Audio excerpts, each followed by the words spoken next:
that's kind of interesting. Tomatillos.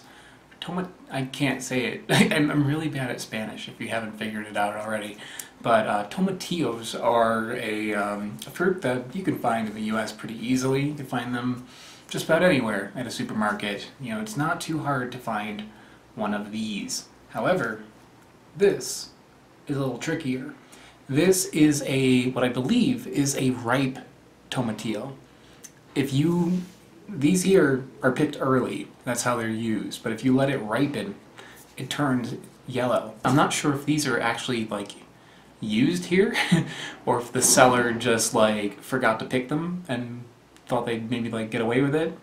But yeah, I've got a rare opportunity here to compare these two stages of ripeness. Now, tomatillos are typically cooked, but you can eat them raw. You can cut them up and put them in salads and put them in salsas and stuff like that. Like, you can use these raw. I'm assuming that's also the case if they turn all the way ripe. You know, if anything is going to be inedible with nightshades, it's when they are not ripe. It smells like cheese. Like, I don't know what kind of cheese that is, but it's cheesy. Not especially good smell. So maybe that is why it's used green. Maybe because like as it gets older, it gets like a strange, funky taste to it. We'll find out. But normally, like, these are used to add like kind of like a souring agent to dishes, and it's the key ingredient in salsa verde. So I'm gonna start with the green one, because that is one that, I mean, I've never had it raw before, but I mean, I've had it in stuff, so it's the most familiar. And yeah, once again, I am hacking away at this thing with a spork knife thing. So the inside, as you can see, is white looking with tons of like little seeds in it. Alright.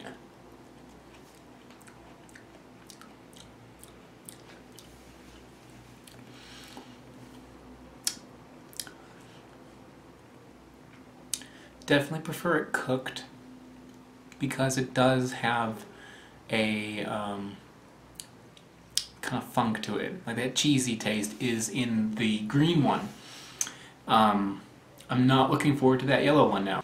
It's got like a little bit of a tomatoey taste to it, a little bit of like a lemony taste, like a sourness, maybe a little bit like a pepper. Like, I wouldn't eat these like on their own. Cooking them and putting them in salsa verde makes a lot of sense. Using them raw, I think, is not out of the question. It would just be better utilized with something.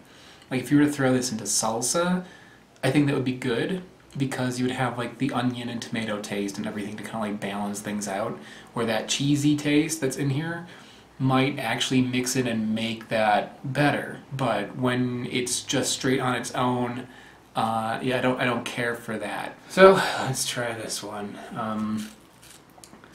Not expecting to like this one, but you know, I've been surprised before. There's the inside. Oh no.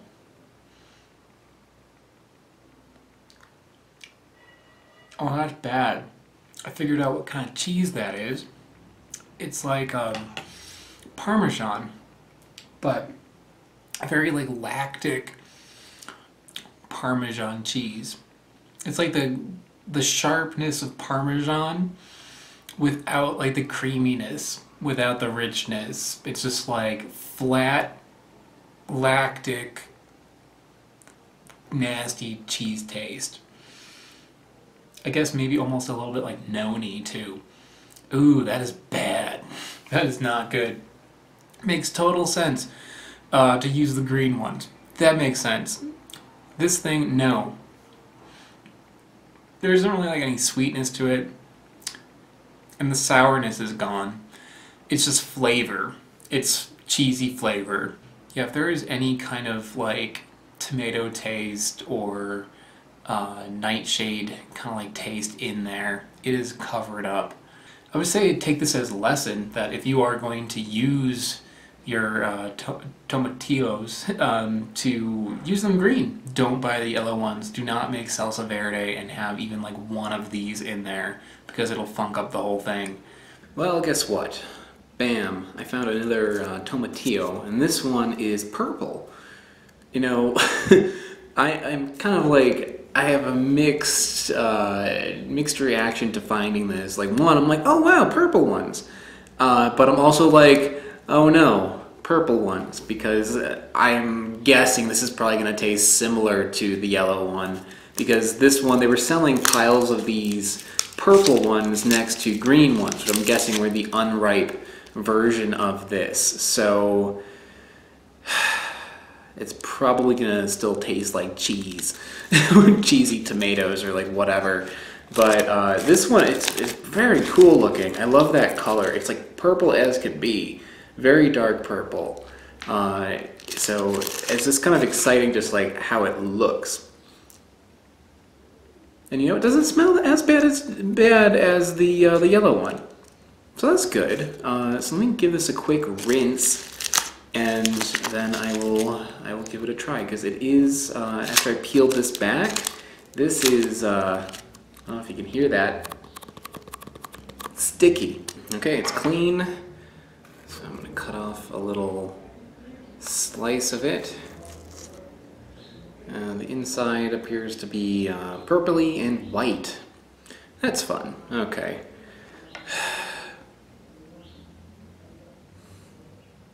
Okay, well, now that I've cut it, it does smell a little cheesy. Not as bad, thankfully, but yeah, it smells like a cheesy tomato.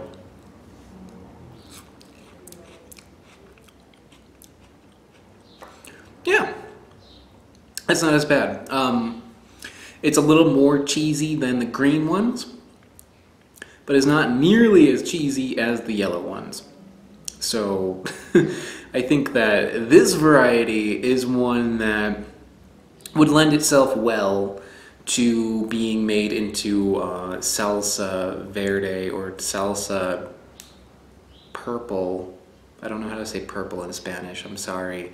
But purple salsa instead of, you know, the yellow one or the green one. Like, the purple one would work. The green one obviously is great.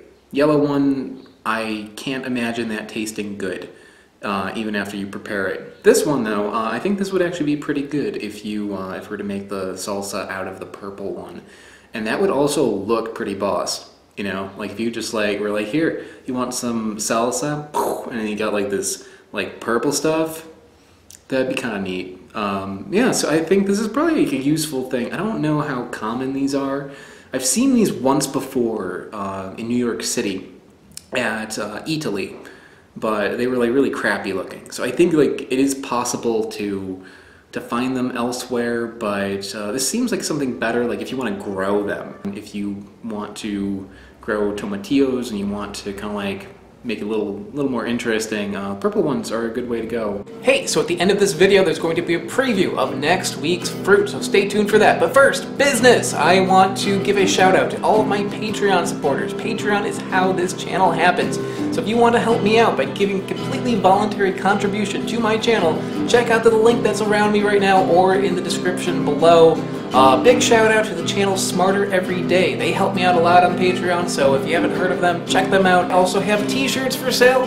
These are available on my website, which are also in the link below. If you don't want to give me money, subscribe, bell, like, comment, any of that stuff. Alright, thanks so much guys. Bye.